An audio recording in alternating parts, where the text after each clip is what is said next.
couple weeks ago with the fumbles and the way you have just totally put that behind you and come back and done what you've done the last couple weeks? Well, no, I just had, like I told my coaches, that was my first time ever fumbling my whole entire life. And anybody that knows me from back home, they know like a DJ never fumbled. But I just had a lot on my mind. I'm good now. Everything settled, so I'm back to myself. How tough was it to navigate that though, to kind of fight your way out through it?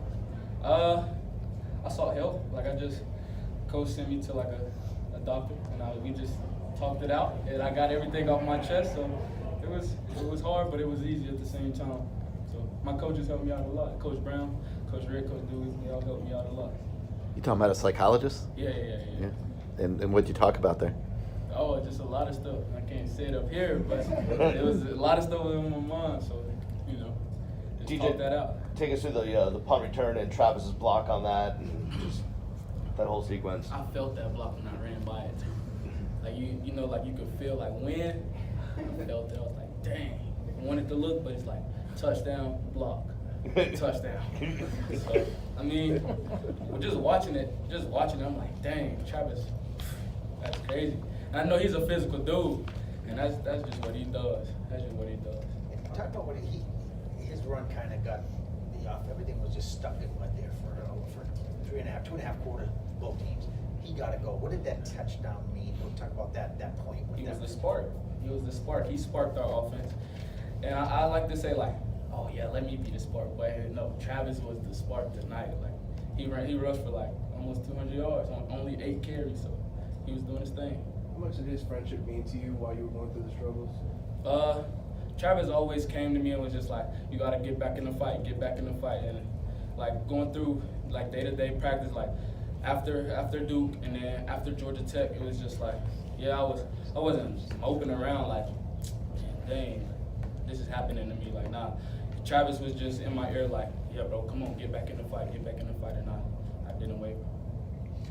You said you saw something that's happening more in sports, and it was a positive experience for you. Kind of speak on that as far as athletes seeking that help and actually getting it, helping them. Oh, the mental side of the game is everything. I mean, Coach Brown always says the game is 90% mental, and with me, like I was in my head. The first fumble in Duke, I was like, man, I don't want to fumble again, and then that ultimately led to me fumbling again and again, and then Georgia Tech came around. I was like, okay, I'm good. Like I'm ready, and I didn't see the doctor that week, but I fumbled again, and I felt like it was a freak fumble, but at the same time, I fumbled, and you can't fumble in the position that I'm in. And just after that, after Georgia Tech, Coach Brown just texted me and was like, I recommend you just go see this guy, and he's on our staff, so why not utilize him? And I feel like more athletes should do that, like at all positions, no matter offense, defense, special teams. But I feel like it helped me out a lot. DJ, it takes a lot, though, even for adults to say, I need help. You gotta put that pride aside. You gotta set a goal, and if you want something, you're gonna go get it.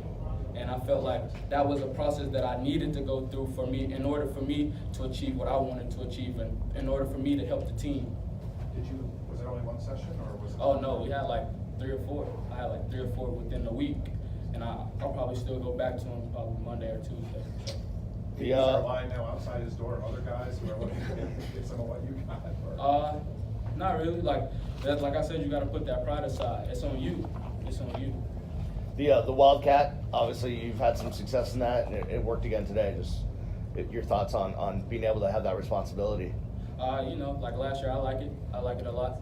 I feel like it just gives me a chance to get back to what I was accustomed to in high school, just having the ball at quarterback and just running what I do.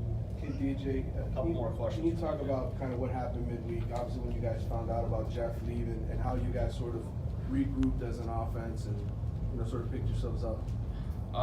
What we like to say, one man can't stop our show, and we just made some changes. And we have multiple guys out, but we just made some changes and filled in gaps and did what we had to do to win some games, and that's what we did. Were guys able to get over the whole thing with Jeff? Oh yeah, like we moved on, and then yeah, he was a big part of our team, but we moved on.